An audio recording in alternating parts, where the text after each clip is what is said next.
niman aabihii hore u talin hadduu hadalka dayn waayo haybtayda inaan sheego way ila habboonayde taariikh hodan baan ka ahay waana la hubaa halgamaa reer adal oo heelan baan ahaye hooskaygaa laga baqaa iyo hanadadaydii soomaalida nin ila heera haatan laga wa afgudhigaay baray hiddaha gabay haay siriye haamihiisa markaan furfuraa holac ka duulaa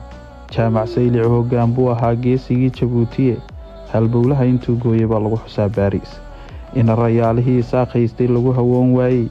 roob laafteebintuu geel horkacay haabtayuu dhacay colkiisaa halkuu mari jiraan ku hindisoodaa halgamaagii axmed guray intuu gaal haraatiyey hilibkiisii baan ahay haddii laysirdinaayo haladaygii xaaji kuuliyo cumar cusmaan raabi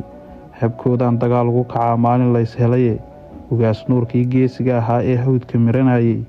intuu hiirta waaberi kacay uu faraskii islaystay sidiisaan hanweynaya hadday holacdo baaruudu jidgoogii rag badan haanka jaray hoobalayn jiray waan hiigsadaa geesigii hibadu saarnayde hayb waxaan wadaagnaa ragga aan soo hawaawuray waxaan ahay libaax aan hurdada cidi ka liifayn haruub caana laga buuxshay baan halabsanayaa hingaad baradka gabay uma tiriya iyo waxaan habboonayn haybtaydu waa gadabuursiyo qoomka magaca dheer